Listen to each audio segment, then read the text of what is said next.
तो साथियों, आज हम लोग डिस्कस करेंगे सॉइल रिएक्शन, या और किस नाम से जो जान सकते हैं, तो हम बोल सकते हैं सॉइल पीएच और बफरिंग एंड बफरिंग। तो हम सॉइल पीएच क्या होगा और बफरिंग क्या होती है, इस सब के बारे में विद कॉन्सेप्ट के साथ समझेंगे डिटेल से। तो डिस्कस करते हैं सॉइल रिएक्शन। देखते हैं, तो one of the outstanding the physiographical characteristics of the soil solution is it's reaction. बोले तो मिट्टी के जो सॉल्यूशन होता है उसके जो उत्कृष्ट शारीरिक विशेषताओं में से इसकी एक जो सॉइल पीएच होता है, सॉइल रिएक्शन होती है।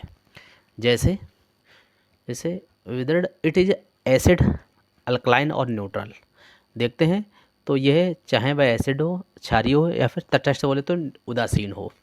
तो since the microorganisms and plants respond to significant to their the chemical environment, the importance of the soil reaction and the factors associated with it have long been the recognized। अगर हम देखेंगे, चूँकि पौधे सूक्ष्मजीव बोले तो सूक्ष्मजीव एंड प्लांट्स जो पौधे अपने रासायनिक वातावरण के प्रति इतने महत्वपूर्ण प्रतिक्रिया देते हैं, जिससे मिट्टी की प्रतिक्रिया के महत्व और इससे जो जुड़े जो कारक होते हैं वह लंबे समय से पहचाने गए हैं, अलग अलग कारक।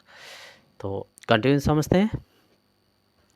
The reaction of the soil solution represent the degree of acidity or basicity caused by the relative concentration of hydrogen ions, acidity और OH ions बोले तो हाइड्रोक्सिल आयन बोले तो alkalinity present in its या फिर इन द सॉइल। अगर हम बोले तो कि जो सॉइल रिएक्शन जब होता है, जो सॉइल सॉल्यूशन में अगर जब एसिडिटी होती है तो उसमें क्या किसकी वजह से होता है, due to the hydrogen ion activity. And basicity या बोले तो अल्कलिनिटी कब होगी, जब OH आयन्स अधिक होंगे तब। कंटिन्यू ध्यान रखेंगे।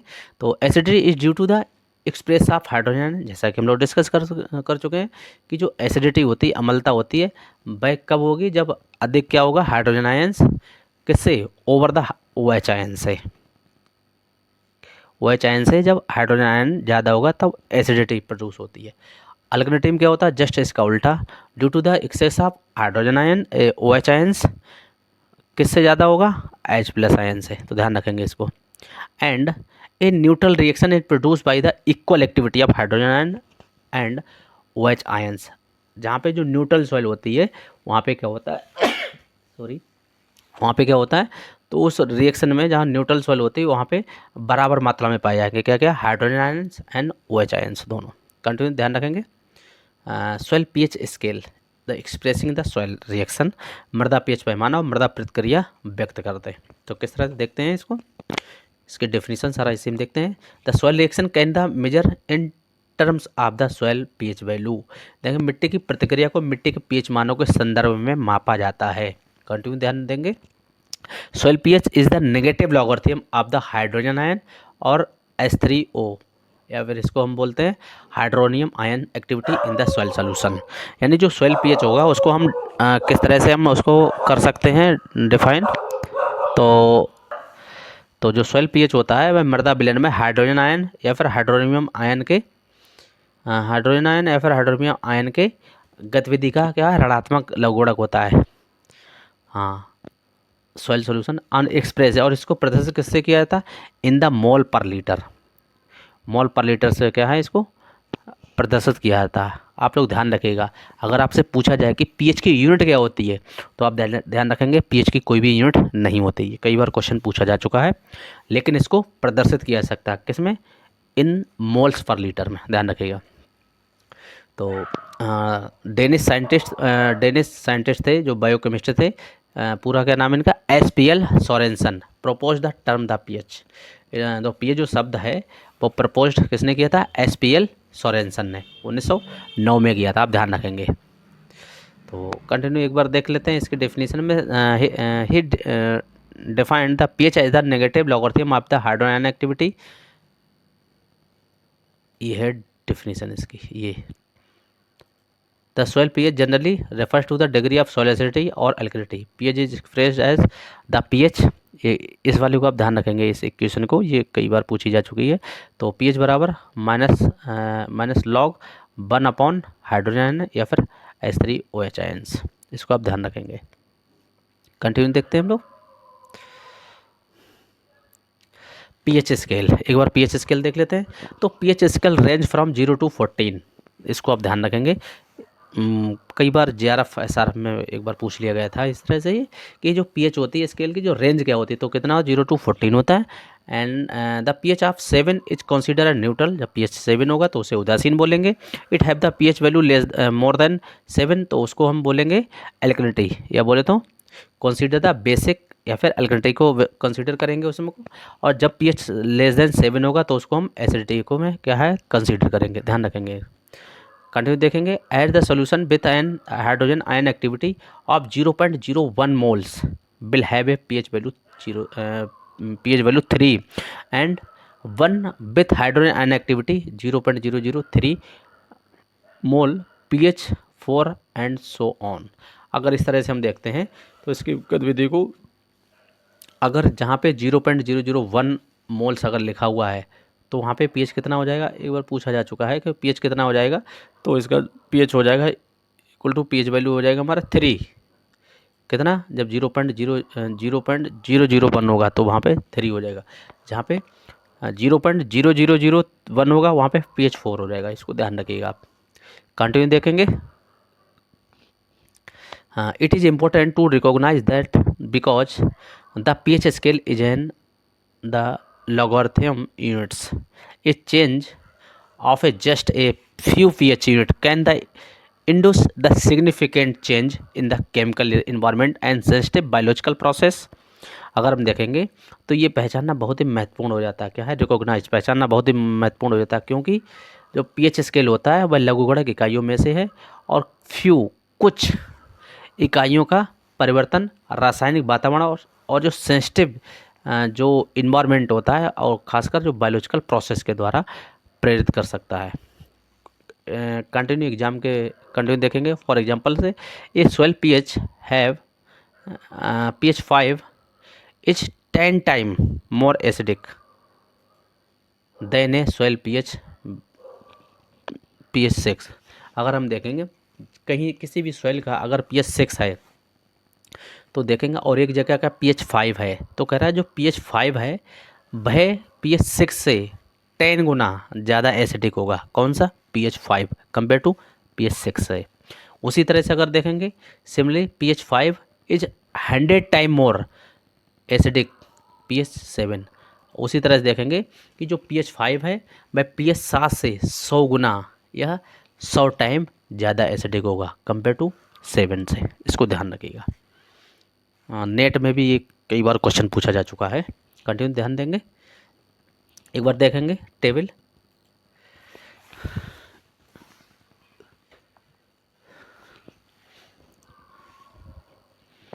तो देखेंगे the relationship between hydrogen ion concentration, hydrogen and pH. तो देखते हैं ये हमारा हाइड्रोजन आयन है, इधर पीएच है। तो देखते हैं तो 1 गुणा 10 की पावर 0 होगा तो वहाँ पे पीएच 0 हो जाएगा। अगर ऐसे पीएच अगर 1 गुणा 10 की पावर पीएच 10 गुणा 10 की पावर 1 होगा तो वहाँ पे पीएच 1 हो जाएगा। तो उसी तरह जैसे जैसे पावर बढ़ता चला जाएगा, अब यहाँ पे आप ध्यान रखेंगे कि जैसे जैसे पावर बढ़ता चला जाएगा वैसे वैसे पीएच क्या है इसके साथ साथ क्या बढ़ता चला जाएगा, ये आप ध्यान देंगे। इस तरह से ये यहाँ पे 5 हो जाएगा, देखो पीएच के साथ साथ, और इधर तो है इस तरह से। और इस तरह से देखेंगे जैसे 1 गुणा 10 की पावर -8 होगा तो पीएच 8 हो जाएगा। तो उसी तरह 14 तक होता जैसा कि हम लोग डिस्कस किए थे, उस तरह से ये पूरा होगा। इस टेबल को आप ध्यान रखिएगा, अगर पूछा जाए तो आप इस तरह से बता सकते हैं।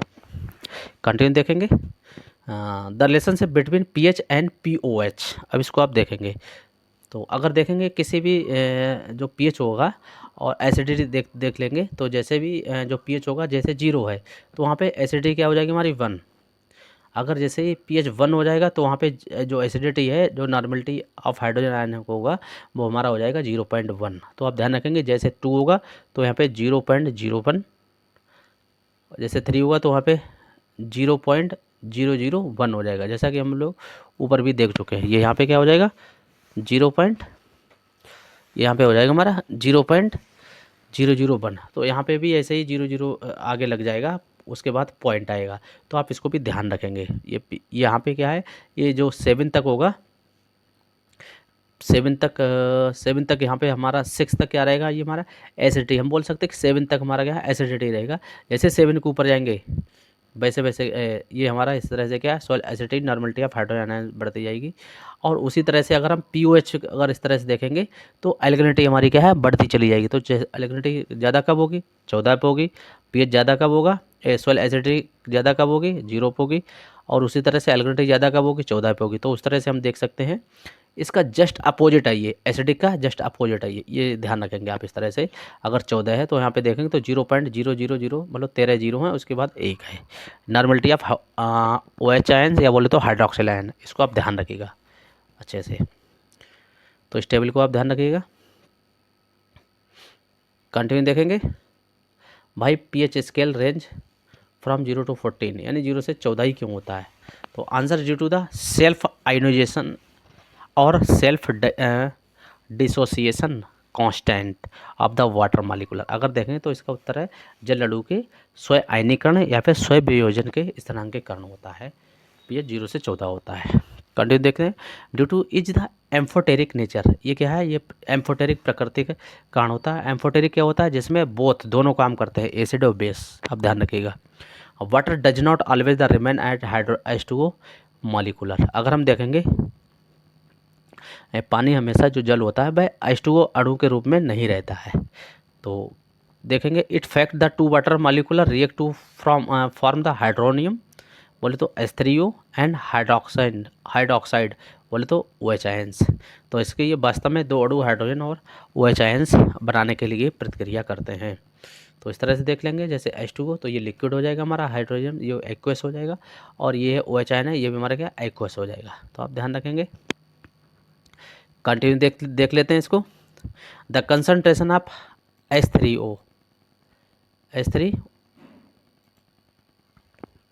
and OH ions are equal in the pure water because of the 1:1 stoichiometric ratio of evocation. अगर हम देखेंगे उपरोक्त समीकरण के अनुसार देखेंगे तो 1:1 स्टोकियोमेट्रिक अनुपात के कारण शुद्ध जल में H3O और OH की सांद्रता लमसम क्या होती है, बराबर होती है। कंटिन्यू देखते हैं, the molarity of H3O plus and OH ions in the water are also both the 1 × 10⁻⁷ moles at the 25 Celsius temperature. अगर देखेंगे कि उपरोक्त पानी में हाइड्रोजन और OH की जो मोलरिटी होती है वह 25 सेल्सियस तापक्रम पर 1 × 10⁻⁷ मोल्स होती है। तो 10 इस प्रकार एक constant of water is create to show दिखाई देती है the equilibrium condition for the self ionisation of the water. और इसी तरह से इस प्रकार पानी के स्वयनीकरण के लिए संतुलन स्थिति दिखाने के लिए पानी का एक स्थिरांक बनाया जाता है, जो क्या होता है, the product of the molarity of H3 ion and OH ions in always 1 × 10⁻14। और इसी तरह से आयन की जो मोलरिटी का गुणनफल हमेशा कितना होता है, 1 × 10⁻14 होता है। तो आप इसको ध्यान रखेंगे। इसी कारण इसका जो पीएच जो रेंज होती है पीएच स्केल वह होती है 0 to 14, ध्यान रखेंगे। हालांकि यहाँ पे जो हम लोग पढ़ चुके हैं भाई, यहाँ पे समझाया गया है, तो ध्यान रखेंगे। तो रेंज इन सॉइल रिएक्शन या सॉइल पीएच, तो अगर हम रेंज देखेंगे, रेंज इन सॉइल रिएक्शन, तो देखेंगे for the mineral soil have the extreme range in the soil reaction और पीएच एक्सटेंड फ्रॉम, ध्यान रखेंगे, तो 3.5 to 10.5 होता है। कितना, जो मिट्टी जो खनिज वाली मिट्टी होती है उसकी जो पीएच या फिर जो प्रतिक्रिया होती है वह 3.5 से 10.5 तक होती है। लेकिन सम टाइम कभी कभार क्या होता है, इन पीट सॉइल में जो सॉइल रिएक्शन या सॉइल पीएच होता है वह बिलो 3 यानी 3 जो पीएच होता है उससे कम भी हो सकता है। And some time the alkali soil का कितना हो सकता है रिएक्शन या फिर पीएच में भी हाई द 11, कभी कभी अल्कलाइन सॉइल का जो पीएच वह 11 तक हो सकता है, जबकि पीट सॉइल का जो पीएच है वह कितना हो सकता है, 3 से कम हो सकता है। लेकिन जो एवरेज अगर देखा जाए तो 4 से 10 होता है एवरेज, ध्यान रखिएगा। यहाँ पे हालांकि 3.5 से 10.5 है, कोई नहीं, लेकिन 4 से 10 आप लिखते हैं तो ठीक मान लिया जाएगा आपका। तो कंटिन्यू देखते हैं। एसिडिक एंड अल्कलाइन सॉइल, तो देख लेते हैं एसिडिक सॉइल क्या होता है। एसिडिक सॉइल जैसा कि हम लोग थोड़ा डिस्कस कर लेते हैं, जिसमें हाइड्रोजन आयन की अधिकता होती है और OH आयन कम होता है। तो एक बार देख लेते हैं इसमें। It common in the region where the precipitation in high, जहाँ पे वर्षा अधिक होती है वहाँ पे एसिडिक सॉइल बनती है। And the high precipitation lease the appreciable amount of exchangeable basis from the surface layer of the soil so that the exchangeable complex is dominate by hydrogen ion. अगर देखेंगे तो जैसे जैसे बारिश होती है वैसे वैसे जो हमारे बेस नेचर के जो एलिमेंट्स होते हैं भाई क्या है, सरफेस से क्या है नीचे चले जाते हैं, लीच हो जाते हैं। तो इस तरह से वहाँ पे जो एक्सचेंजेबल किसके द्वारा या डोमिनेंट कौन हो जाता है, हमारा हाइड्रोजन आयन होता है। In the acidic cell therefore occurs the widely occurs in humid region, ये मोस्टली क्या है जो एसिडिक सोल होती है भाई ह्यूमिड रीजन में पाई जाती है। And affect the growth of the plant significantly, और ये प्लांट को क्या है, विकास को क्या है, महत्वपूर्ण क्या है रूप से प्रभावित करती है। कंटिन्यू देखते हैं। There are 3 types of soil acidity. Soil acidity 3 प्रकार की होती है। कौन कौन सी? पहला होती है एक्टिव एसिडिटी, दूसरी एक्टिव एसिडिटी, इसको एक बार देख लेते हैं हम लोग। तो पहली हमारी है एक्टिव एसिडिटी, इसको समझ लेते हैं। तो एक्टिव एसिडिटी किसके कारण होती है? तो is due to the hydrogen ion and aluminium ion in the soil solution. इसको आप ध्यान रखिएगा कि हाइड्रोजन आयन और एल्यूमिनियम आयन किस में होते हैं? सॉइल सोल्यूशन में। इसको हम किस नाम से जानते हैं? एक्टिव एसिडिटी के नाम से जानते हैं। और इसके इफेक्ट देख लेते हैं। तो the magnitudes of this acidity is limited, और ये एसिडिटी अम्लता या बोले इस अम्लता का परिणाम क्या सीमित होता है। कंटिन्यू देखते हैं। This pool is very small the comparable to the exchangeable acidity and residual pools. तो देखते हैं यह पूल्स विनिमय योग्य बोले तो जो एक्सचेंजेबल होती है एंड जो अपशिष्ट होती है बोले तो रेजिडुअल जो पूल्स होती है उसकी तुलना में बहुत क्या है, कम होती है। ध्यान रखेंगे आपको। लेकिन अगर आपसे पूछ लिया जाए कि एक्टिव एसिडिटी क्या होती है, तो जो हाइड्रोजन और एल्यूमिनियम कहाँ पे पाए जाते हैं? इन द सॉइल सोल्यूशन में। तो उसे हम क्या किस नाम से जानते हैं? Active acidity. इसको ध्यान रखेंगे। कंटिन्यू देखते हैं। दूसरा है एसिडिटी बाय हमारा साल्ट रिप्लेसेबल और एक्सचेंजेबल एसिडिटी। तो ये क्या होती है, एक बार इसको देख लेते हैं। तो the acidity which is develop due to hydrogen and aluminium ion on the soil colloids. यहाँ पे ध्यान रखिए जो साल्ट या रिप्लेसमेंट या फिर जो एक्सचेंजेबल एसिडिटी होती है वह कहाँ पे होती है? हाइड्रोजन और एल्यूमिनियम के जो आयन्स होते हैं वह किस पे होते हैं? On the soil colloids. Soil colloids पे होते हैं हाइड्रोजन और एल्यूमिनियम। इसके कारण क्या है? साल्ट रिप्लेसमेंट या फिर एक्सचेंजेबल एसिडिटी क्या है, प्रोड्यूस होती है। कंटिन्यू देखते हैं। The magnitude this acidity is very high, यानी इस जो एसिडिटी होती है इसका जो परिणाम होता है वह बहुत अधिक होता है। कंटिन्यू देखेंगे।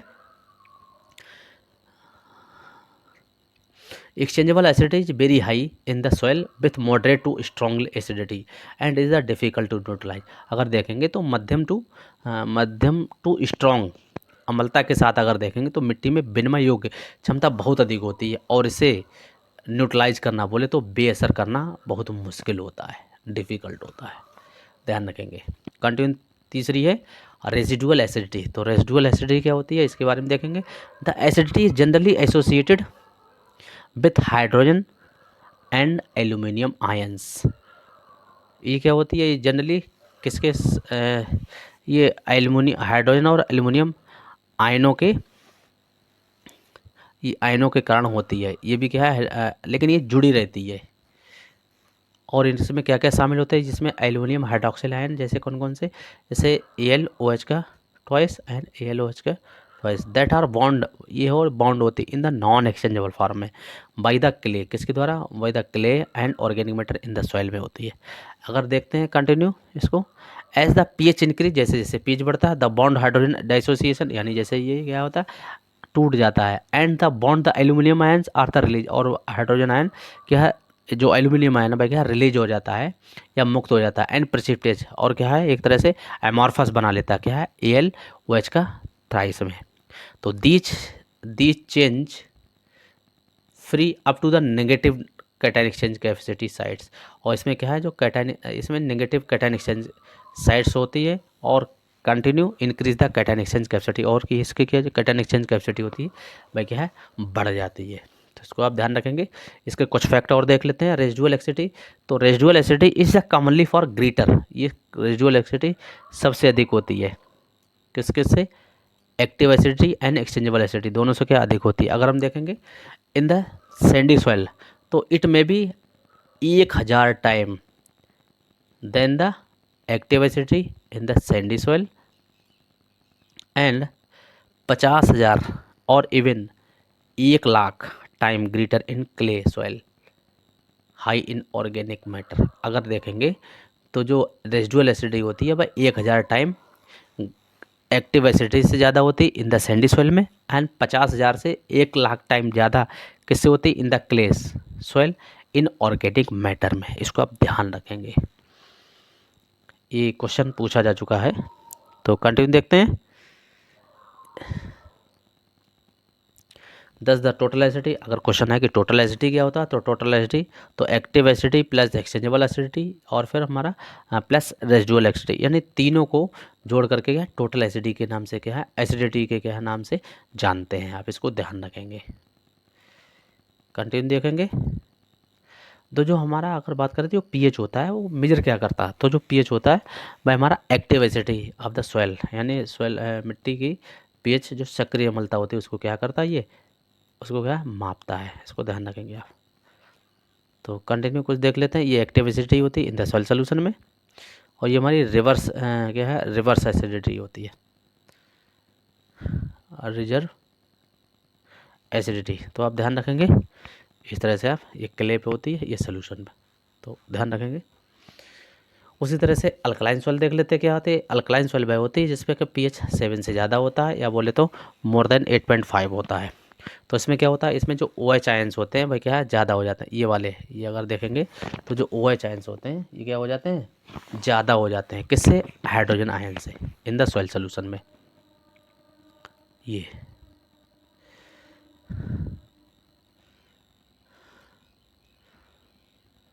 अगर इसको हम देखेंगे तो एक बार देख लेते हैं। The alkalinity occurs when there is the comparatively high degree of base saturation. इसमें देखते हैं कि जो बेस सैचुरेशन होता है वह वो ज़्यादा होता है। देखते हैं। The salt I carbonate of calcium, जब कार्बोनेट ऑफ कैल्शियम होगा अधिक, मैग्नीशियम एंड सोडियम होता है। Also give it dominant of OH ions, जैसा कि बात कर रहे थे कि जो OH आयंस होते हैं वह ज़्यादा होते हैं, ओवर होते हैं, ज़्यादा होते हैं किससे, hydrogen ions in the soil solution में। When the salt of a strong base such the sodium carbonate go into the soil solution and hydrolyze the, consequently they give rise to the alkalinity। और जैसे जैसे sodium carbonate मजबूत क्षार के साथ लवड़ मिट्टी में घोल बना लेते हैं, वैसे वैसे हाइड्रोलाइज हो जाते हैं और परिणाम स्वरूप क्षारिता को क्या है, एक तरह से ये मजबूत यानी क्षारिता देते हैं एक तरह से। कौन, हमारा सोडियम कार्बोनेट। तो आप इसको ध्यान रखेंगे। अगर रिएक्शन देखेंगे तो इसमें Na2CO3, तो इसमें देखेंगे 2Na हालांकि टूट जाता है और CO3 क्या है हो जाती है, अलग हो जाता है। तो सोडियम हमारा किस पे आ जाता है, ये हमारा साल्ट जो क्ले एक्सचेंजेबल क्ले पे आ जाता है हमारा सोडियम। दोबारा देख लेते हैं। 2Na + CO3, तो यह है 2H2O, तो इन्होंने क्रिया कराया तो 2Na + 2OH, जैसा कि यहाँ पे देखें OH आयन ज़्यादा बढ़ गया और H2CO3 ये क्या कर जाएगा, हमारा लीच कर जाएगा। तो इस तरह से हमारा अल्कलिनिटी क्या है या पीएच क्या है, हमारा बढ़ जाएगा। इसको आप ध्यान रखेंगे।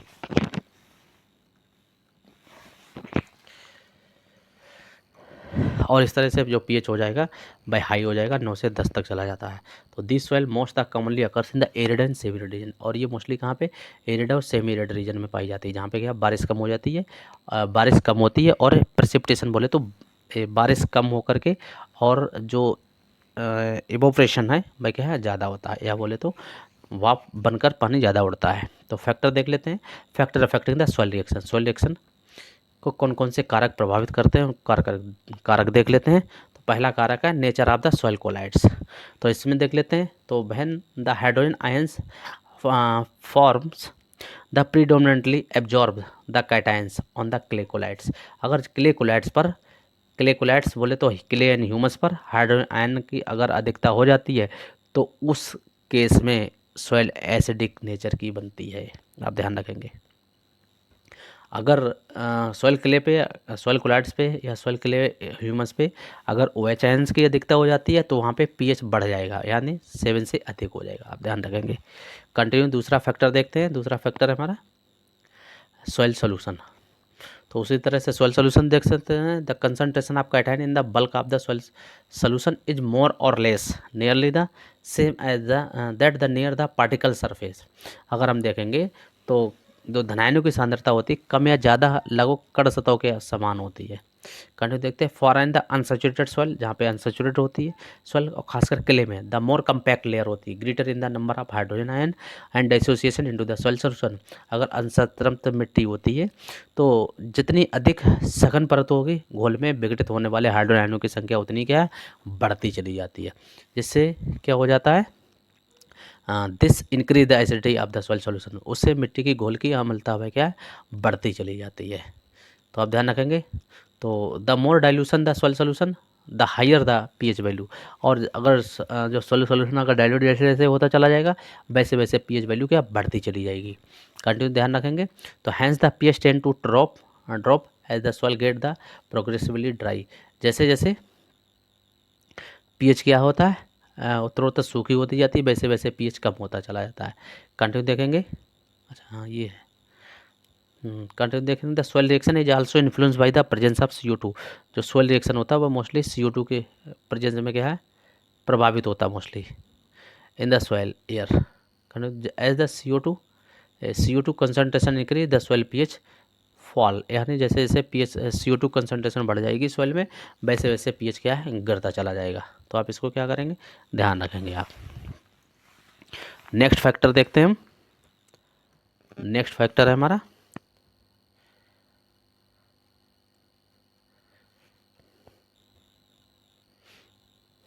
क्लाइमेट।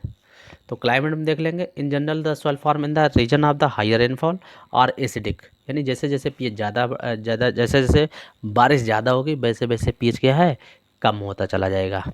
और जैसे जैसे बारिश कम होती वैसे वैसे pH बढ़ता चला जाएगा, यानी कहने मतलब एसिडिक कंडीशन बढ़ती चली जाएगी। कंटिन्यू ध्यान रखेंगे। देखेंगे सॉइल मैनेजमेंट। सॉइल मैनेजमेंट में देखेंगे the cultural operation in the general tend to the increase the soil acidity. जैसे जैसे जो सांस्कृतिक संचालन सामान्य रूप से मिट्टी की अम्लता को बढ़ावा देते हैं और they make an acidic soil more the acidic and alkaline soil less the alkaline. वे अम्लीय मिट्टी को अधिक अम्लीय और क्षारीय मिट्टी को कम क्षारीय बनाते हैं। तो देखते हैं as the result of constant cultivation. अगर हम देखें निरंतर खेती के परिणाम स्वरूप तो basic element are lost from the soil through the leaching and crop removed. अगर निरंतर खेती करते रहते तो परिणाम स्वरूप लीचिंग और फसल के द्वारा जो मोस्टली क्या है, जो हमारे बेसिक नेचर के जो एलिमेंट्स होते हैं वह क्या है, एब्जॉर्ब कर ले जाते हैं। जिससे या फिर लीचिंग के द्वारा नीचे चले जाएंगे तो उससे क्या होगा, pH क्या हमारा pH हमारा कम हो जाएगा। ध्यान रखेंगे। बेसिक एलिमेंट क्या है ये, ड्रॉप या तो फिर लीचिंग द्वारा निकल जाएंगे या फिर हमारा क्रॉप रिमूवल या क्रॉप के द्वारा निकल जाएंगे। तो इससे क्या है, pH हमारा चेंज हो जाएगा, या हम बोले तो pH हमारा कम हो जाएगा और एसिडिक नेचर की मिट्टी बन जाएगी। कंटिन्यू ध्यान रखेंगे। तो this lead to change the soil reaction to the soil acid side, जैसा कि हम लोग बात कर चुके थे। कंटिन्यू देखते हैं। Parent material. तो पेरेंट मटेरियल में क्या है, the soil developed from the parent material of the basic rock generally have the higher pH than those the form acidic rocks. जैसे जैसे pH, अगर हमारा जो पेरेंट मटेरियल अगर एसिडिक नेचर का है तो हमारी जो मिट्टी है वो भी हमारी क्या है, एसिडिक नेचर की ही बनेगी। अगर बेसिक नेचर का है तो मिट्टी भी हमारी क्या है, बेसिक नेचर की बनेगी। ध्यान रखेंगे। तो यहाँ पे जो बात चल रही थी जो एसिडिक रॉक्स, तो एसिडिक रॉक हमारी कौन सी, जैसे ग्रेनाइट, जबकि बेसिक रॉक हमारी कौन सी है, जैसे बेसाल्ट। आप ध्यान रखेंगे इस चीज़ को। कंटिन्यू ध्यान देंगे। Decomposition of organic matter. तो देखते हैं the soil organic matter is continue being the decompose by the microorganism into organic acid or CO2 and water forming the carbonic acid। अगर देखेंगे तो कार्बनिक एसिड सूक्ष्म जीवों द्वारा क्या, कार्बनिक acid carbon dioxide and water में क्या है, वाटर एंड कार्बनिक एसिड में क्या है, ये तोड़ती है। तो कार्बनिक acid in turn the react with the calcium and magnesium and carbonate in the soil to form the more soluble bicarbonate which are leach the away leaving the soil more the acidic. जैसे जैसे calcium और magnesium के साथ क्या है, calcium जो carbonate होगा वह क्या है, रिटर्न रिएक्शन करेगा तो हमारा जो पीएच होगा भाई क्या है, कम होता चला जाएगा। जैसे क्या होगा, जिससे होगा क्या है, जो कैल्शियम मैग्नीशियम में कार्बन डाइऑक्साइड प्रतिक्रिया करेंगे नीचे घुलनशील चले यानी लीच कर जाते हैं, जैसे हमारे पीएच क्या है कम होता चला जाएगा या फिर एसिडिक नेचर का बन जाएगा। उस तरह है नेटिव वेजिटेशन, तो नेटिव वेजिटेशन बोले तो देसी या फिर जो उस पे जो उगती हैं वनस्पति जो मिट्टी के साथ होती हैं, तो उसकी बात हो रही। तो देखते हैं the soil obtain the become more acidic when the crop are harvested because of removal of the bases. जैसा कि हम पीछे देखते हैं कि क्षारों को हटाने के कारण जब फसलों की कटाई की जाती है तो मिट्टी अक्सर अधिक अम्लीय हो जाती है। क्यों? क्योंकि उसमें जो बेस होते हैं वह क्या है, जो फसल होती है, जो क्रॉप होती है उसके द्वारा क्या एब्जॉर्व कर लिए जाते हैं, खासकर जो हमारे बेसिक नेचर के जो एलिमेंट्स होते हैं। The types of crop determine the relative amounts of removal of basis. तो जैसे फसल का प्रकार क्षारों को हटाने की सापेक्ष मात्रा क्या निर्धारित करती है। फॉर एग्जांपल अगर देख लेंगे तो लेग्यूम जनरली का contain the higher level of bases than do grasses. अगर देखेंगे उदाहरण के लिए कि जो लेग्यूम क्रॉप होती है आमतौर पर वह घास की जो ग्रासेस वाली जो तुलना है फसल की तुलना में उच्च स्तर के क्षार एब्जॉर्व करते हैं कंपेयर टू ग्रासेस, जैसा कि हम बात कर चुके हैं। तो many legume release the hydrogen ion into their the rhizosphere when the activity fixing the nitrogen atmospheric nitrogen. तो उस तरह से अगर हम देखेंगे तो जो वायुमंडलीय नाइट्रोजन होती है उसको सक्रिय रूप से स्थित करते समय कई फली जो लेग्यूम क्रॉप होती है वह अपने जो राइजोस्फीयर होते हैं उसमें एच आयन्स को छोड़ देते हैं, जिससे क्या है अम्लता उत्पन्न हो जाती है। कंटिन्यू देखते हैं the acidity generated can the very from the 0.2 से 0.7 पीएच यूनिट पर मोल ऑफ फिक्स नाइट्रोजन। अगर हम देखेंगे कि इस तरह से जो 0.2 से 0.7 जो पीएच होता है पर मोल ऑफ नाइट्रोजन फिक्स होती है, तो उस तरह से पीएच क्या है घट जाता है हमारा। तो आप इसको ध्यान रखेंगे। कंटिन्यू है हमारा कंटिन्यू फैक्टर है सॉइल डेप्थ। सॉइल डेप्थ देते हैं तो exception in low rainfall area, यानी अपवाद में क्या है लो रेनफॉल क्षेत्र को छोड़ करके अगर देखेंगे तो acidity generally increase with depth, कि जैसे जैसे गहराई में जाते हैं वैसे वैसे अम्लता बढ़ती जाती है। So the loss of top soil by the erosion can lead to the more acidic soil pH in the ploughs layer. अगर देखेंगे तो ऊपर से कटाव जो मिट्टी के नुकसान के होता है से जो हल्की परत में अधिक एसिडिक पीएच क्या है हो जाता है।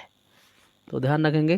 कंटिन्यू देखेंगे नाइट्रोजन फर्टिलाइजर। अब उसमें भी कौन कौन सा नाइट्रोजन फर्टिलाइजर हो सकता है, तो जैसे nitrogen fertiliser like the from the fertiliser nitrogen from the fertiliser nitrogen fertilisation है। हाँ, तो nitrogen from the fertiliser organic matter manure and legume nitrogen fixing the produce the acidity.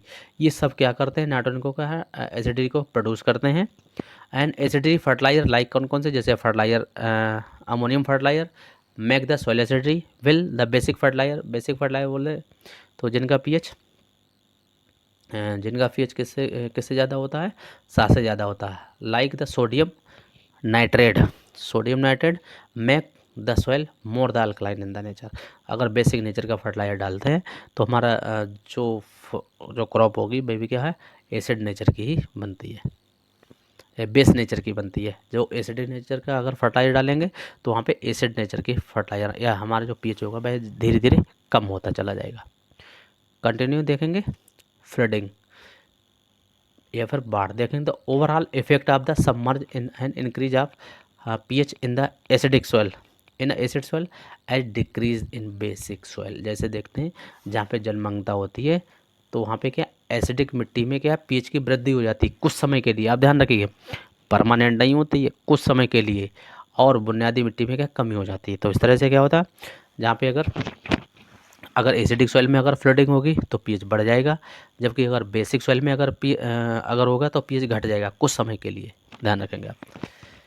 तो हमारा जो पीएच वाला है वह समाप्त होता है। अब हम देखेंगे बफरिंग देख लेंगे। बफर क्या होता है buffering of the soil reaction, मिट्टी की प्रतिक्रिया का बफरिंग देखते हैं। तो बफर एक्शन क्या होता है इसके बारे में देखते हैं। तो बफरिंग क्या होता है देख लेते हैं। तो buffering refers to resistance to a change in pH. अगर देखेंगे तो बफरिंग पीएच में परिवर्तन के प्रतिरोध को जो संदर्भित करता है इसी को बफरिंग कहते हैं। आप ध्यान रखिएगा। कंटिन्यू देखेंगे अब ये इस तरह से, हालांकि यहाँ पे हम देखेंगे तो if the 1 ml of 0.01 and HCl is added to 1 liter of pure distilled water of pH 7, the resulting solution would have the pH of about the 5. तो ऑन द अदर हैंड देखेंगे in the same amount of acidic in added to the soil suspension, the resulting change in the pH would be very small. अगर देखेंगे तो बहुत ही कम होगा। अगर ज़्यादा acidic को अगर मिलाएंगे तो पीएच क्या है धीरे धीरे थोड़ा कम होता चला जाएगा। लेकिन अगर इक्वल वेटेड में अगर हम मिला रहे हैं तो फिर पीएच मान लो एक तरह से बढ़ने से रोकता है, उसी को हम बफर कहते हैं। तो कंटिन्यू देखते हैं। तो in the distance resistant to change in the pH the soil suspension is buffered against a change in the pH. अगर देखें तो पीएच में परिणाम स्वरूप परिवर्तन बहुत कम होता है और मिट्टी में परिवर्तन के लिए अलग प्रतिरोध होता है। तो कंटिन्यू देखते हैं। The power to resistant each change in pH is called the buffer action. यानी जो पावर होता है उसकी जो प्रतिरोध की जो चेंज होने की जो प्रतिरोध को, उसी को क्या हम बफर एक्शन के नाम से जानते हैं।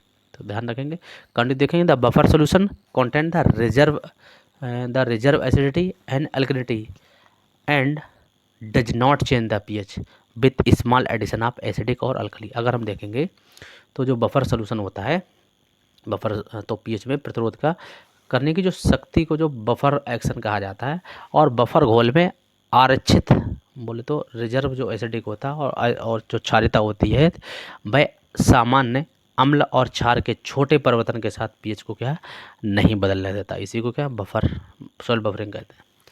तो बफरिंग कैपेसिटी देख लेते हैं क्या होता है। Soil also the exhibit buffering action. ध्यान रखेंगे सॉइल सदैव क्या है बफरिंग एक्शन को क्या प्रदर्शित करती है। कंटिन्यू देखें। A capacity of soil to resist to an abrupt and sudden change in the soil pH. यानी किसी भी मिट्टी की वह क्षमता जो पीएच के चेंज होने में या पीएच को चेंज होने में क्या प्रतिरोध पैदा करती है, या उसको क्या चेंज होने में एक तरह से बोल सकते हैं कि चेंज होने में क्या बाधा उत्पन्न करती है, उसी को क्या है मिट्टी की बफरिंग कैपेसिटी कहते हैं। और देख लेते हैं। The colloidal complex of the soil act as the powerful buffer in the soil and does not allow the rapid and sudden change in the soil solution. अगर कोलाइडल कम्प्लेक्स अगर किसी मिट्टी में क्ले मिट्टी ज़्यादा है तो उसमें पावरफुल बफर एक्शन होगा, और ये आसानी से क्या है, ये आसानी से या फिर तुरंत से पीएच के चेंज होने को क्या है एक तरह से प्रतिरोध करता है वहाँ पे। तो बफरिंग कैपेसिटी और देख लेते हैं। तो the buffering capacity largely depend upon the amount of colloidal material present in the soil. और ये बफरिंग कैपेसिटी किस पे डिपेंड करती है, जो पेरेंट मटेरियल जो मिट्टी में जो भी कोलाइडल मटेरियल है उस पर डिपेंड करती है। अगर क्ले सॉइल है तो जो बफरिंग कैपेसिटी वह ज़्यादा होगी कंपेयर टू सैंडी सॉइल।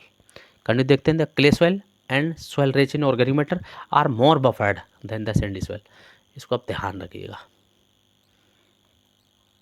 एक बार नेट में इस तरह से भी पूछा जा चुका है ये। तो कंटिन्यू देखेंगे। Importance of buffering capacity in agriculture. तो बफरिंग कैपेसिटी का एग्रीकल्चर में महत्व क्या है उसके बारे में देखेंगे। तो देख लेते हैं। हाँ, the change in the soil reaction, मिट्टी की प्रक्रिया में परिवर्तन। तो देखते हैं। The pH have a direct influence on the plants and it also the affect the availability of plant nutrients. अगर देखेंगे ना पीएच का पौधे पर सीधा प्रभाव पड़ता है और ये पौधे के पोषक तत्वों की उपलब्धता को भी क्या है प्रभावित करता है। तो कंटिन्यू देखेंगे। The buffering prevent sudden fluctuation in the soil pH, so it regulate the availability of the nutrients and also check the direct toxicity effect to the plants and microorganism. और ये क्या करता है बफरिंग मिट्टी के अचानक उतार चढ़ाव को रोकता है, इसलिए पोषक तत्व की उपलब्धता को नियंत्रित करता है और पौधे और सूक्ष्म जीवों को सीधे जो विषाक्तता से जो प्रभावित होता है उसको क्या है एक तरह से रोक देता है। कंटिन्यू देखते हैं। The buffer also influence the amount of chemicals such as lime and gypsum application in the problematic soil. अगर देखें जो बफर आल्सो सदैव प्रभावित होती है कहाँ पे, जहाँ पे अमाउंट ऑफ केमिकल डालते हैं। कौन कौन से, such as lime and gypsum. Application है प्रॉब्लमेटिक सॉइल में, अगर जैसे जैसे डालते हैं तो हाँ इसको क्या है, प्रभावित करता है। किसको, बफर कौन करता है, लाइम एंड जिप्सम। ध्यान रखेंगे, वो भी कब, जब हम एक आवश्यकता से ज़्यादा डालते हैं तब। तो कंटिन्यू देखेंगे। Hence the importance of buffering soil. तो बफरिंग मिट्टी का महत्व क्या होती है, the stabilisation of the soil pH, so the regulate the plant regulate nutrient availability. तो मिट्टी के पीएच का स्थिरीकरण, इसलिए ये पौधे के पोषक तत्वों की उपलब्धता को नियंत्रित करता है। और दूसरा है the amount of amendment required to the change in the soil reaction. और मिट्टी की प्रतिक्रिया में परिवर्तन के लिए आवश्यक संशोधन की आवश्यकता होती है। तो संशोधन अमेंडमेंट कौन कौन से होते हैं, तो लाइम एंड जिप्सम होते हैं। कंटिन्यू देखते हैं, जो कि बहुत ही महत्वपूर्ण है और ये कई बार एग्जामों में पूछ लिया जाता है। The influence of soil reaction on, influence of soil reaction या फिर soil pH on availability of nutrient. इसको आप ध्यान रखेंगे कि पोषक तत्व की उपलब्धता पर मिट्टी के पीएच का या फिर मिट्टी की प्रतिक्रिया का प्रभाव क्या होता है। तो कंटिन्यू देखेंगे। The unproductiveness of the acidic and alkali soil is very often due to the lack of available plant nutrients. अगर देखेंगे तो अम्ल और क्षार की अनुपादकता अक्सर उपलब्ध पौधे में पोषक तत्वों की क्या कमी के कारण होती है। कंटिन्यू देखते हैं। In highly acidic soil low pH, बोले तो हाई एसिडिक सॉइल बोले तो लो पीएच होगा, and availability of some of the nutrients such as the aluminium, iron and manganese in increase to a point to become the toxicity to the plant. यानी जब acidic soil होती है तो वहाँ पे जो अवेलेबिलिटी किसकी बढ़ जाती है, कुछ न्यूट्रिएंट की, या बोले तो मेटल न्यूट्रिएंट्स की अवेलेबिलिटी क्या बढ़ जाती है। कौन कौन से, एल्यूमिनियम, आयरन और मैग्नीशियम। इसको ध्यान रखिए, एल्यूमिनियम और मैग्नीशियम की अवेलेबिलिटी, ए टॉक्सिटी क्या है, बढ़ जाती है। At the same time the supply of other the available calcium, magnesium, nitrogen और phosphorus are the reduce to starvation level. और देखेंगे तो अदर जो न्यूट्री सेम टाइम पर कैल्शियम, नाइट्रोजन, फास्फोरस की जो अवेलेबिलिटी है वह कम हो जाती है, जिससे क्या है, या फिर हम बोल सकते हैं कि ये बिकम द अवेलेबल, ये क्या अनअवेलेबल हो जाते हैं। तो कौन कौन से कारण हो सकते हैं, तो जैसा कि पीएच हो गया, मोस्टली पीएच के बारे में हम लोग पढ़ रहे हैं। तो देखते हैं, eight the same it is the case of the high pH. अगर अब वो तो हम देख अभी जो ऊपर देखा था वह हमने एसिडिक सॉइल के कारण देखा था, एसिडिक सॉइल। अब हम हाई पीएच पे देखते हैं, यानी अल्कलिनिटी की कंडीशन में। तो plant growth suffer due to the availability of nutrient. तो कौन कौन से जो प्लांट जो न्यूट्रिएंट है उनकी कमी हो जाती है या अनअवेलेबिलिटी हो जाती है। तो जैसे nitrogen, phosphorus and some minor element जैसे आयरन, मैग्नीज और बोरान, इनकी वजह से क्या है, पौधे की वृद्धि क्या है, रुक जाती है एक तरह से, या कम हो जाती है, या फिर क्या डिफिशियंट हो जाती है। तो कंटिन्यू देखते हैं। The another indirect effect occurs through the availability of micro activity micro organisms. और देखेंगे अनोदर अन्य अप्रत्यक्ष प्रभाव सूक्ष्मजीवों की गतिविधि से माध्यम से होता है। तो और देख लेते हैं कैसे होता है। तो most microorganism function at their best within a pH range 6 to 7.5। अगर देखेंगे तो जो अधिकांश सूक्ष्मजीवी के लिए जो पीएच होता है वह 6 से 7.5 के बीच में सबसे अच्छा होता है। जो इसकी जो एक्टिविटी होती है वह हाईएस्ट होती है, किसकी, सूक्ष्मजीव की। कंटिन्यू देखते हैं। If the soil reaction is change why not this range the microorganism become the functionless. अगर देखेंगे, अगर यदि मिट्टी की प्रतिक्रिया को इस हद से परे बदल दिया जाए तो क्या होता है, तो सूक्ष्मजीव निष्क्रिय हो जाते हैं। और नतीजा क्या होता है, consequently the supply of some of the essential plant nutrient like the nitrogen is considerably reduce. और इसके कारण क्या होती है, जो नाइट्रोजन की सप्लाई हो जाती है वह बहुत ही कम हो जाती है, जिससे क्या है, हमारे पोषक तत्वों की आपूर्ति क्या नहीं हो पाती। तो कुछ जो न्यूट्रिएंट है उनको आप पीएच के बेसिस पे देख सकते हैं। तो हम बोल सकते हैं जो मोस्टली जो हमारे nitrogen, phosphorus, calcium, magnesium, sulphur को अगर छोड़ दिया जाए तो कैल्शियम, मैग्नीशियम, पोटेशियम, फास्फोरस और नाइट्रोजन ये मोस्टली क्या है, हमारे किस पे होते हैं, मोस्टली हमारा 7 टू मोर यानी 7 से ज़्यादा पे होते हैं, किसको, सल्फर को छोड़कर। मोस्टली अगर देख लेंगे इधर हम माइक्रो न्यूट्रिएंट के बेसिस पे देखेंगे तो यहाँ पे बोरॉन और मोलिब्डेनम को अगर देखा जाए तो इनको छोड़ के, और जो कहते हैं हमारे 7 टू कम पीएच पे यानी 7 से कम पीएच पे मोस्टली क्या है, ये प्राप्त होते हैं अच्छी खासी मात्रा में, आप इसको ध्यान रखेंगे। कंटिन्यू देखेंगे हम आगे। तो influence of soil pH on the plant nutrient availability, जैसा कि इस तरह से हम देखते हैं। अब हम कंटिन्यू एक एक के बारे में बात करते हैं। तो पहले हम नाइट्रोजन देख लेते हैं। तो plant absorb the most nitrogen in the form of nitrate. Mostly जो जो हमारा जो ये नाइट्रोजन होता है वह मोस्टली क्या है, नाइट्रेट फॉर्म में क्या है पौधे को अवेलेबल होता है। और किसके फॉर्म में होता है, और अमोनियम या फिर अमोनिकल फॉर्म में होता है। और जो नाइट्रेट फॉर्म में होता है by the availability depend on the activity of nitrifying bacteria. और ये नाइट्रीफाइंग बैक्टीरिया पे क्या है ज़्यादातर क्या है डिपेंड है, क्या है निर्भर करता है। तो these microorganism responsible for nitrification. और ये जो नाइट्रीफाइंग जो बैक्टीरिया होते हैं वह किसके लिए उत्तरदायी होते हैं, वह नाइट्रिफिकेशन के लिए। Are the more active when the pH is between the 6.5 से 7.5। अगर जब जो नाइट्रीफाइंग बैक्टीरिया होते हैं वह 6.5 से 7.5 के बीच में सबसे अधिक क्या है, या हम बोल सकते हैं नाइट्रीफाइंग बैक्टीरिया सबसे अधिक एक्टिव होते हैं। कंटिन्यू देखते हैं। They are adversely affect in the pH fall below the 7.7 5.5। जैसे ही अगर पीएच 5.5 से कम हो जाता है या फिर 9 से ज़्यादा हो जाता है, तो वैसे वैसे इसकी जो एक्टिविटी होती है वह क्या है कम हो जाती है, बहुत ही कम हो जाती है, जिससे क्या है जो नाइट्रिफिकेशन होता है वह नहीं हो पाता है, ना के बराबर होता है। कंटिन्यू देखते हैं। The decomposition of organic matter which is the primary source of nitrogen is also slow down under the acidic condition. जो acidic decomposition of organic matter होता है वह मोस्टली प्राइमरी सोर्स होता है किसका, नाइट्रोजन का, जो मोस्टली क्या है वह क्या है एसिडिक कंडीशन में क्या है स्लो डाउन हो जाता है। क्यों, क्योंकि जो 5.5 से जैसे ही अगर कम होंगे तो जो हमारे सूक्ष्म जीव होते हैं जो डिकम्पोजिशन के लिए वह क्या काम करना बंद कर देते हैं लगभग। तो इसीलिए क्या है इसकी नाइट्रोजन की अवेलेबिलिटी नहीं हो पाती। तो इस तरह से हमारे जो प्लांट्स होते हैं वह क्या है नाइट्रोजन को डिफिशियंसी शो करने लगते हैं। तो कंटिन्यू देखते हैं फास्फोरस। तो फास्फोरस देख लेते हैं। तो phosphorus is its availability is at in highest when the reaction is between the 6.5 से 7.5। ये भी क्या फास्फोरस भी 6.5 से 7.5 के बीच मोस्टली क्या है अवेलेबल होती है। इन स्ट्रांगली एसिडिक सॉइल, जैसे पीएच अगर स्ट्रांगली पीएच हुआ 5 या उससे कम हुआ तो iron aluminium manganese and other bases are present in a stable state which bind the phosphate और ion and make it unavailable. जैसे ही पीएच अगर 5 से कम हुआ या फिर 5 या 5 से कम हुआ तो आयरन एल्युमिनियम और मैग्नीज ये क्या कर देते हैं, जो अदर जो बेसिस होते हैं ये क्या कर देते हैं सलूबल स्टेट में, और ये आयरन के साथ फास्फोरेट के साथ ये बॉन्ड बना लेते हैं, जिससे क्या होता है अनअवेलेबल फास्फोरस हो जाता है। तो इसको ध्यान रखेंगे। तो कंटिन्यू एक बात आप ध्यान रखेंगे, जो फास्फोरस होता है एक होता है H2PO4, एक होता है HPO4 और एक होता है PO4।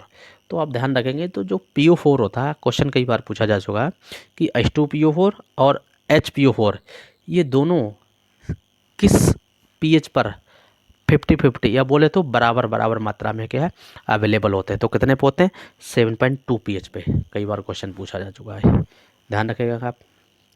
कंटिन्यू देखते हैं पोटेशियम। तो देखते हैं पोटेशियम को। The availability of potassium does not influence by the soil reaction to any the great extent in acidic soil. Potassium is lost through the leaching. देखते हैं तो पोटेशियम की जो उपलब्धता होती है वह किसी हद तक मिट्टी की प्रतिक्रिया से प्रभावित नहीं होती है। कंटिन्यू देखते हैं। The unavailability of potassium is due to the conversion of the exchangeable to non exchangeable potassium in the alkaline soil. अगर देखेंगे तो अम्लीय मिट्टी में पोटेशियम निच्छलन के माध्यम से खो सकता है, और पोटेशियम की अनुपलब्धता क्षारीय मिट्टी में विनिमय से गैर विनिमय बोले तो नॉन एक्सचेंजेबल विनिमय परिवर्तन के कारण होती है अल्कलाइन सॉइल में, जबकि एसिडिक सॉइल में ये लीचिंग के द्वारा पोटेशियम क्या है लीच कर जाता है, लीचिंग के द्वारा क्या है ये लॉस हो जाता है, ध्यान रखेंगे।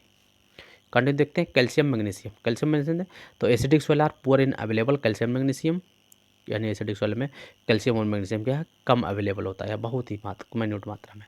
In alkaline condition soil pH not the exist 8.5। अगर जब पीएच 8.5 से अधिक नहीं होता तो वहाँ पे availability of calcium magnesium nutrient are always high. तो वहाँ पे कैल्शियम मैग्नीशियम की जो उपलब्धता होती है वह सदैव ज़्यादा होती है।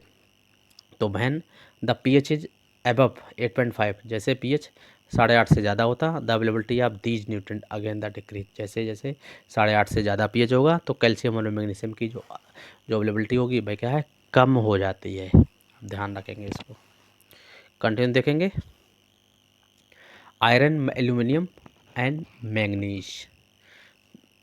तो देखते हैं, तो when the pH is low, जैसे पीएच कम हुआ, the solubility of iron, aluminium and MN compound are increase. तो वैसे वैसे इन तीनों की क्या है, कंपाउंड क्या है, बढ़ जाती है। And hence they are readily available, और ये एसिडिक सॉइल में क्या है, ज़्यादा या आसानी से उपलब्ध हो जाते हैं। एट द पीएच 5.5 to 7, तो Fe and Mn are present in the soluble ferrous, यानी जो पीएच 7.5 से या 5.5 से 7 पे, तो जो आयरन होता है बाय फेरस फॉर्म में, एंड जो एमन होता है बाय मैग्नस यानी Mn2 फॉर्म में क्या है, अवेलेबल होता है। कंटिन्यू देखते हैं, under the neutral and alkaline condition दो Fe and Mn are usually present in the ferric, यानी जैसे पीएच न्यूट्रल टू यानी 7 से ज़्यादा हुआ या अल्कलाइन कंडीशन में, तो वैसे जो आयरन होता है वह हमारा फेरिक कंडीशन में क्या है, चेंजमेंट हो जाता है या फिर अवेलेबल होता है। और जो एमन होता है वह हमारा Mn4 यानी बोले तो मैग्नीज फॉर्म में क्या है, ये अवेलेबल या फिर अवस्था में होता है अवेलेबल। ध्यान रखेंगे आप। कंटिन्यू देखेंगे, सल्फ़र। तो सल्फ़र कंपाउंड और soluble in the low pH range, यानी जब पीएच कम होगा तो घुलनशील इसकी बढ़ जाती है, जैसा कि हम लोग डिस्कस किए थे। It is a more the soluble in the acidic soil and lost in the leaching. तो जैसे जैसे ज़्यादा सलूबल होगा इन द एसिडिक सॉइल में, एंड लॉस हो जाता है बाई द लीचिंग के द्वारा। तो इसको ध्यान रखेंगे। तो कंटिन्यू देख लेते हैं उसी तरह से micro nutrients.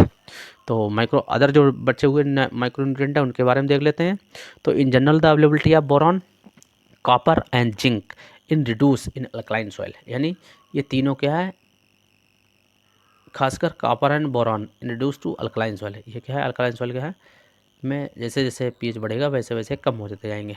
And the molybdenum in acidic soil, और मोलिब्डेनम क्या है, एसिडिक सॉइल में कम होता चला जाएगा अवेलेबिलिटी। ध्यान रखेंगे, the availability of these nutrient progressively decrease as the soil pH. जैसे जैसे अगर बोरॉन और मोलिब्डेनम को छोड़ दिया जाए तो जैसे जैसे पीएच बढ़ेगा वैसे वैसे इनकी अवेलेबिलिटी क्या है, कम होती चली जाएगी। ध्यान रखेंगे। कंटिन्यू।